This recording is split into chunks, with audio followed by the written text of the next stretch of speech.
Hi, everyone. Good evening. Thanks for the the giants that have spoken before me. So I will just ride on their shoulders.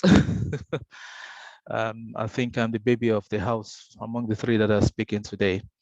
Yeah. So I will be talking about project appraisal, and this is just talking from my own personal experience. In the last few years, especially in the last 2 years, and maybe one other one that's about three and a half years old, and I will just run through that. And so about me, a chartered electrical engineer, basically consulting in the power sector in the UK, and at the same time a qualified registered electrician, which unfortunately in this country, even though you got a master's electrical engineering, you're not allowed to change a fuse box in your house. You have to train separately for that. Yeah, so that's me. And today I'm just trying to see how we can achieve these four objectives. One of the first one is, how do you find the right property?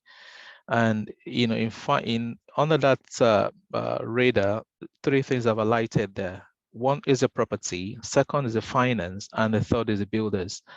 And like I often tell people, yes, it's tough enough to find the right property. It's tough enough to source for the finance, but trust me, the builders are the most difficult of those three items there. you know so you can have the best of property, have a lot of money, but if the builder mess you up, you're in big trouble. So it's good to, and when you get a good one, please treat them fine, don't mess around with them, pay them on time so that you can keep them with you. And the second objective is seeing what the property can become, because Kudrat have shown us, Jazim has spoken about it as well. A lot of time people look at property and they just get overwhelmed, but see beyond what you're saying now. What can it become? Look at it with the mind of your eye, my eye of your mind, or how do I put it now, to see beyond what you can see. And the third point there is analysis, project structure, breakdown. How do you manage it? Then obviously the last one is closing the project there. And so this project timeline here, you will expect that when you see project timeline, without looking at the things that are written on it there, you think it's as soon as you collect the key. No, I look at all the ones I've done. I put them under this three category. Phase one, the preliminary stage, which is just going to view, is part of my project timeline. So when to go and view it, what kind of things are you looking at? So as you're viewing, I take a lot of photos, because I'm not able to write a lot of things at the time. So I take a lot of photos when I'm viewing properties. Then I go back, look at the photos, identify the works that are required. I've done a few projects, so I have an idea how much some of these things cost, and that will inform what offer I'm making. I just don't pluck an offer from the tree and just say that's the offer I'm making. I don't care what they're asking for. I don't want to be insulting to them, but at the same time, does it work for me? If it doesn't work for me, just tell them, sorry, I don't think this way. I don't want to insult you, with my offer. If they insist I make an offer, then I'll give them the offer. If they feel that, it works, doesn't work, it doesn't work, that's fine. Then the phase two is the pre-construction stage. At this point, your offer has been accepted. So you're looking at brief of the works required. I will show you something next, write these things down. A lot of times people have problem with builders is because things are not written down. You're not clear. You're telling them, do this, do that. And oftentimes you get 2-3 people coming, they give you 4 prices because you've not written anything down for them. You need to, give them a brief. I want a new kitchen, fine. What's the shape of the kitchen? Does it have a breakfast bar or not? Is it going to be integrated or not? Write some things down, please. And the next thing is your purchase completion dates. As soon as you complete, you're getting in there to start the work. I've had people who have completed, they now start looking for builder, they start looking for cost. Your mortgage is running or your loan is running, and that takes you won't get a builder that will come in today and give you a price tomorrow. Most likely it takes them 2-3 days to put the price together, depending on the level of work that needs to be done. At the same time, they might be busy. So that's why you need to do some advanced work ahead of the completion date. Then obviously, if you need to have sketches, drawing, you don't have to be an engineer. You can sketch things. I just say, this is how, what's in your mind, just sketch it. Ask your son or your daughter to draw something. If you think you are not good enough to draw anything, just write something down. Then confirm quotation based on works required. Let everybody be clear what is expected to be done. Yourself and the builder, everybody understand what needs to be done. So there's no argument at the end of, oh, I was expecting gray color. You put white color, but you didn't tell me what color you want. So things need to be clear. Then obviously the phase 3, which is the construction stage, pre-construction works, at times when you have wallpaper, you might need to strip the wallpaper out to see whether you need to plaster or not. So they can't just say, quote you, so strip wallpaper out, they're going to paint it. By the time you strip wallpaper out, especially the old buildings, you might find the plastering peeling off with the wallpaper, and you might need, plastering, and that's an additional cost and all that. Schedule of works. I know Jasmine talks about first fix and second fix, and you wonder what is first fix, what is second fix? Basically, first fix is the shell. If you're doing extension, for example, as soon as you just construct the shell of that extension, including the window, that is first fix. When the electrician comes in, they pull all the cable through, they put the back boxes there. They've not put the socket, they've not put the light. They will pull the cable and the back boxes there. That's first fix. All the builder finished plastering is not painted. That is first fix. So these are the things you need to understand what first fix is, and second fix. Second fix is not coming to start putting the socket, the switches, the lights. The kitchen goes in, the boiler physically goes in. The pipe work that is done initially is first fix. So anything that's, you don't see after it's completed, you can consider as first fix, and the other surface things are the second fix. And obviously, when the project is completed or during the project, please snag along. Don't wait until the end. Snag along, check the job as it goes along, so that you don't get to the end as, oh, that's not what I was expecting, that's not right, that's not been done properly, and becomes an argument as if you don't want to pay.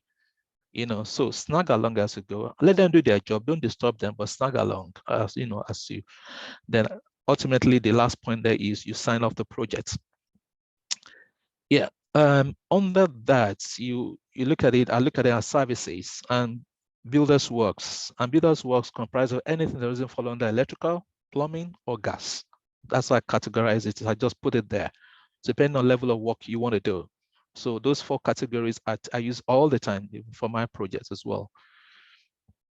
And I know there have been several examples. I've put just 4 examples. I'll go further into 1 or 2 below. I know Kudrat is able to take money out, but in all the examples, they have money left, so don't blame me. It just depends on the place. But I don't mind the money left, as long as can I recoup that money over a short period of time. That's the important thing there.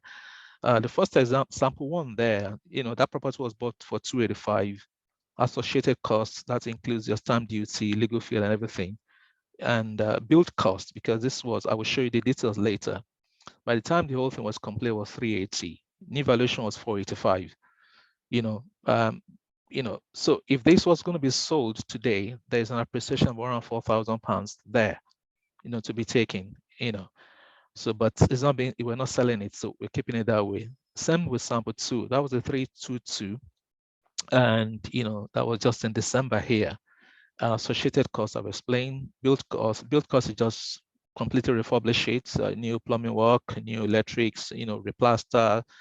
And oftentimes I don't take the ceiling down. I just add the additional ceiling board to it, 9.5 mil ceiling board to what is there, just to improve the insulation, then insulating the loft as well. And at the end of the new valuation for that came to about 420, But in this case, we didn't remortgage because we just this was done for a friend. I sourced the project for him, project manage it and everything. So he doesn't mind, we'll leave it that way. At least we can see what the value of the property. If he was going to sell it, well, that was about 48K would have gone away with, but that's not for sale. And sample 3 there was a 2.5 was bought for 252, was a 3-bed that was converted to a 4-bed HMO, and the new valuation that was bought cash, 252. So spent all that money. By the time the new valuation was 422, which is about 18 to 22 years ago now, we got about 315. With 315, we're able to pay off all the cash, and not all the cash, 315 of the cash. There's 15K left, but that money was recovered within a year of that money that was left in there. And sample 4, I put that in yellow because That is the one I just had an offer accepted last week on. And this is a existing 3-bedroom house with a attached garage to the side, somewhere close to me here. And so we're knocking down the garage, knocking down this, some section of the building, and we're going to have 2 buildings on that place. So the build costs, I've had a rough estimate of about 220,000, but I've put 300,000 there because of contingency and because of variation in price of stuff. So I have about 25-30%, contingency built into that in case of anything that's required. And the valuation for properties in that area for the 2 properties looking at about 900. And if it's remortgage at 75%, that's going to be 675. So that will leave 54K in it. But the plan is to sell both of them. But like Kudirat alluded to, and I think Jasmine said the same thing, always have 2 strategies, at least. The plan is to sell. But if, for whatever reason, like in the present moment now, properties are not selling because of the interest rate challenges that are, making a lot of deals not workable, or even making homeowners unable to actually buy. So even that comes to the case, we're going to leave 54K, and so what? But the good thing that I think Kudura said something there about working together. The good thing about this, I spoke to a couple of people, and just one of them told me he can finance a project. So he's going to finance it. He's bringing all the money. He's not bringing any other apart from money. And we're going to, if we sell, if everything works together, we're able to sell at 170. We're sharing that in 50-50, which is one other method that I'm looking at. So I'm looking at this to last for 12 months. That's the plan. So 12 months, maximum 15 months. And for that, to get 50-50 for, I'm putting all the effort, I'm putting all the experience in, but we're sharing 50-50, which works for you, works for me. He told me it's money in the bank, which he has sent me the statement, which I had to present to the estate agent. Has been sitting in the bank for about 2 years, and he has barely got up £2,000 on it.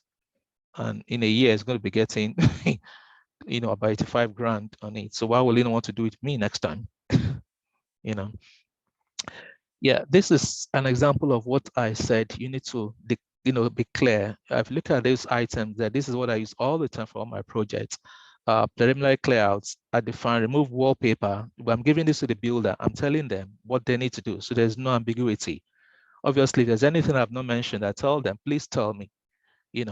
I put status there to control it. What's the budget cost, and what's the amount spent so far? What's the balance, and what's the comment? So all the stuff I use that, define what's builders work, electrical work. This are all builders work. You can just define everything as much as you can, and trust me, this comes with experience to do.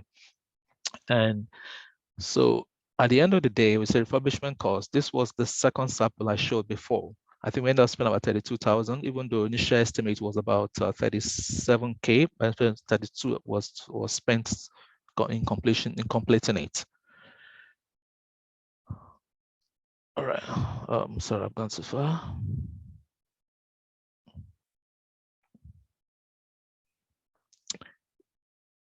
Yep. I showed you 4 samples before. This is sample 1. This was a 2-bed house. These are 2 bedrooms there in the front. There's a lounge, there's a kitchen, and that's a bathroom, and that's the house. For me, I don't buy things that are done up. I'm looking for, how do I add value? And how do I add value is by renovating and doing things up. And I know that in that area, a lot of people run away from it because they don't want to deal with builders. And I want to bite them, want to fight and everything. I've had builders I've been using for years, and we still fight. It's normal. So we fight, we finish, and we go for a drink together. That's not a problem. So that's how we roll, So that was a 2-bed. That, look at the house, the one on the right, and you can see they've done a loft conversion up there. And that's why I said, don't look at it the way it is, but what it can become. So looking at this, I realized, oh, we could go up. That's a lot of, space in the loft there that we could utilize, And so that was initially 57.5 square meters, what this house was originally. And got the architect to draw something up. That is what it was before. That is what we're going to do. The wall dividing the kitchen from the lounge, that wall was taken out. completely there. And so what was the old the bedroom 1 and 2 there, took some space off it on the lounge side here and put the staircase there to go up. And eventually created 3 bedrooms upstairs plus another bathroom and 7 bathroom downstairs here. And when this was completed, which took about 6 months, we got a valuation about 475K, or 485K for this property. So this is a process when it was being demolished, because the entire roof was taken off. That was new joist was put in there. Sorry. New joist was put in there, everything, and this is when it was coming together. So you can see,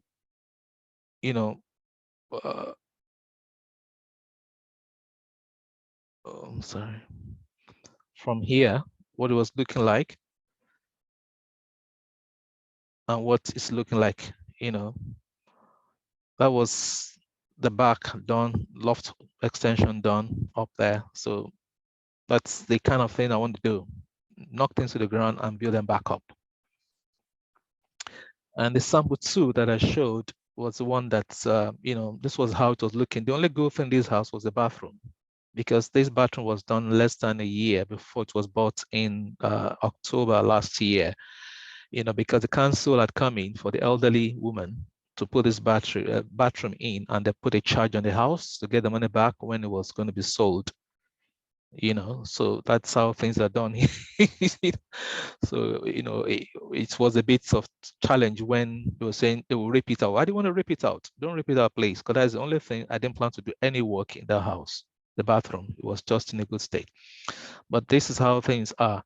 The other thing I must say here is that I have problem with people who spend money in the wrong way.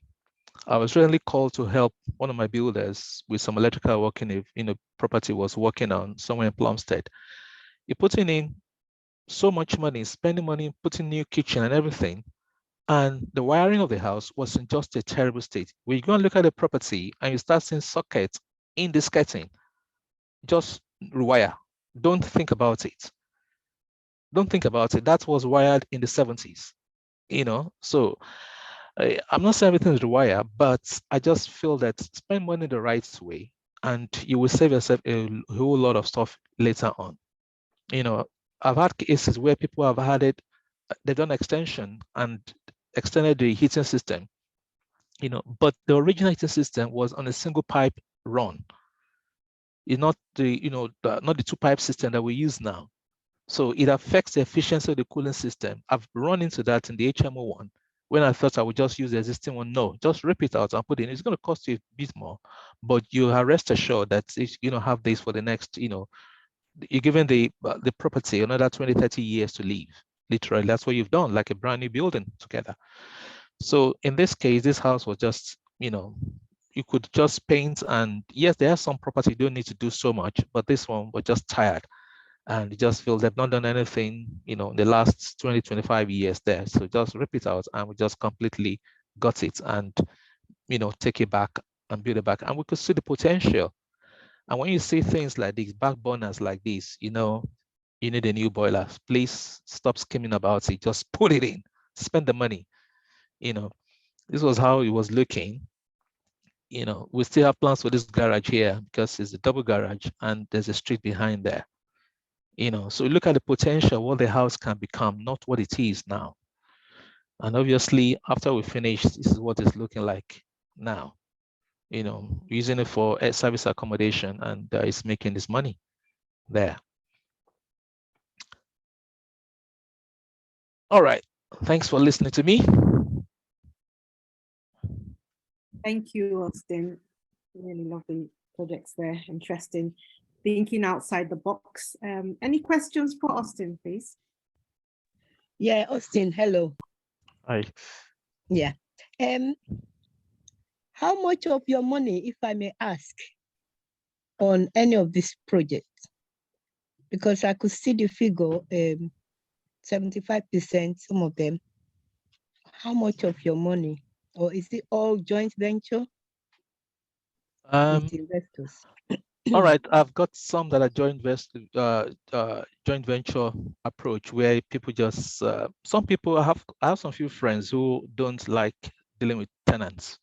They don't want properties. So as far as they get interest in their money, they're happy with that. Or you manage them. And so I have that.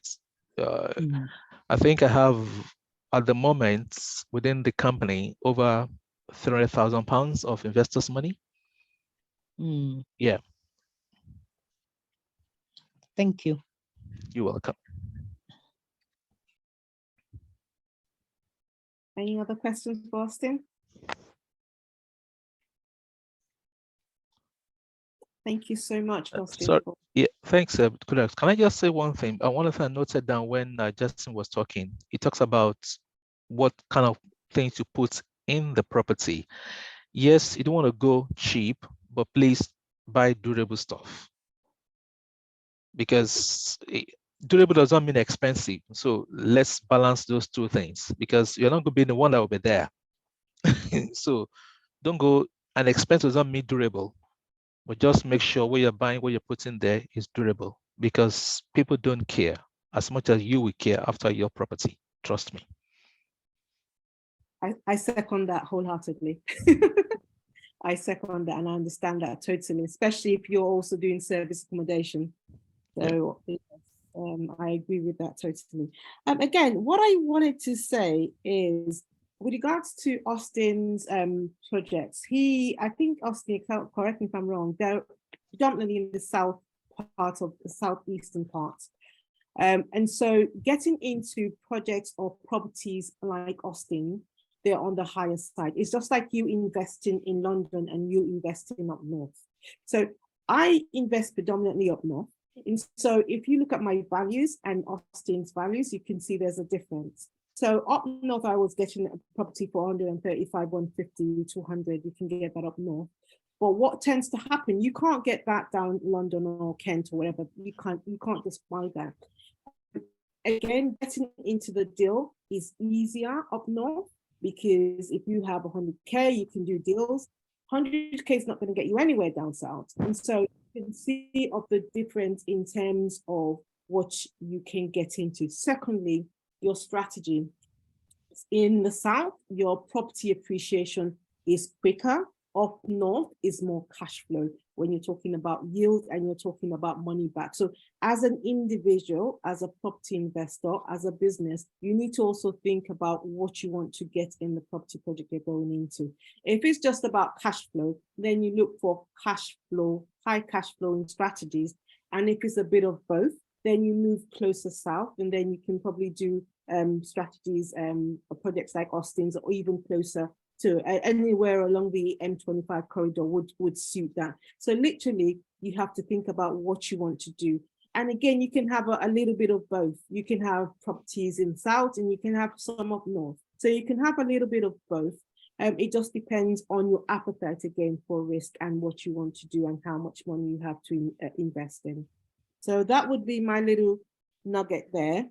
And obviously thinking outside the box, like Austin's just said, and Jazim as well.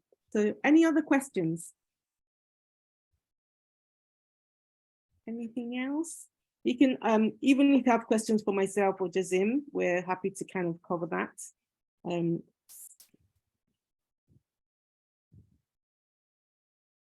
So Austin, have you dealt with, how have you dealt with your builders in terms of, you know, delays on projects? How have you actually handled that? Because I know you would obviously, you've worked with them long term, and how do you manage your relationship? Like I said, I'll try to be as clear as possible. I'll give you an example on something that was done recently. I think it was not this last one, I think one before this last one, that he knows my tiles. I buy the same tile for everything, even in my own house. I bought the same tiles there. And was telling me, oh, I wasn't expecting this tile. I said, but I had to remind him, how many projects have you done for me? The same color of tiles, I don't change it. You know, I'm a conservative, so I don't change it about that. They will still want to play games and all that, you know. But, you know, it just like I said, if they're doing a good job, just keep them on your side. You know, that's the way. And when they give me time to say, oh, it's going to be done in 2 weeks, in my mind, I tell myself 3 weeks. And I would negotiate for 1.5, you know, so that if they push it to 2 weeks or 2.5, you know, I've won, they've not lost, you know, everybody's happy at the end of the day. But if they just say 2 weeks, I just agree 2 weeks. I want to be sure. I have a boiler guy that I use when I've sold everything off in Dover and Ramsgate. He was the one that was doing all my gas work and, you know, handy, brilliant guy. It will tell you, I'm not available until next 2 weeks. I want to do people like that. And that's how I do my builders too. Are you available to start this work on so date? If you're not available, let me understand, I'll wait. But don't tell me you're available, you start, you leave it to go and start something else. I don't like that. And they get my reading about that. And I look after them on their birthdays. I buy cake, just take them out, you know, look after them, make them happy, appreciated. That's all. That's a win-win. Awesome. Great. That's fine. Thank you. Jasmine, what about you in terms of dealing with the builders? I know obviously you've got a business like that, but how do you manage your clients in situations similar on the other side of Austin's example?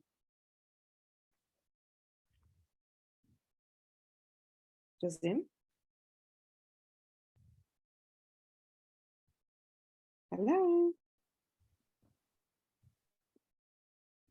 Maybe it's not there. Yeah. It seems like it's not there. Okay. Any other question? Okay. To wrap up, I will literally just summarize the fact that I do really appreciate your time of obviously joining us on this platform. Like I said at the beginning, next month we'll be having a service accommodation online event, literally talking about service accommodation, corporate let, which some people call it. And at the back end of that, we're going to be talking about the property business training. That's going to be starting just after summer. We're going to be doing courses on the buying, refurbish, refinance strategy. We're going to be having courses on the service accommodation strategy. We're going to have courses basically around the strategies out there and how to pick the strategy that suits you and your time and money. And again, we'll also be touching bases on how to use or take on other people's money, how to design the contract, and we'll be open to our power team. So all this to come in the future, but I really do appreciate your time this evening. I hope it's been informative and eventful. And yeah, I would send you a link for next month's event and I would hopefully catch up with you all then. Is that okay? Or is there any more questions or give it go then? Thank you so much, everybody, and have a lovely evening. Thank you for coming.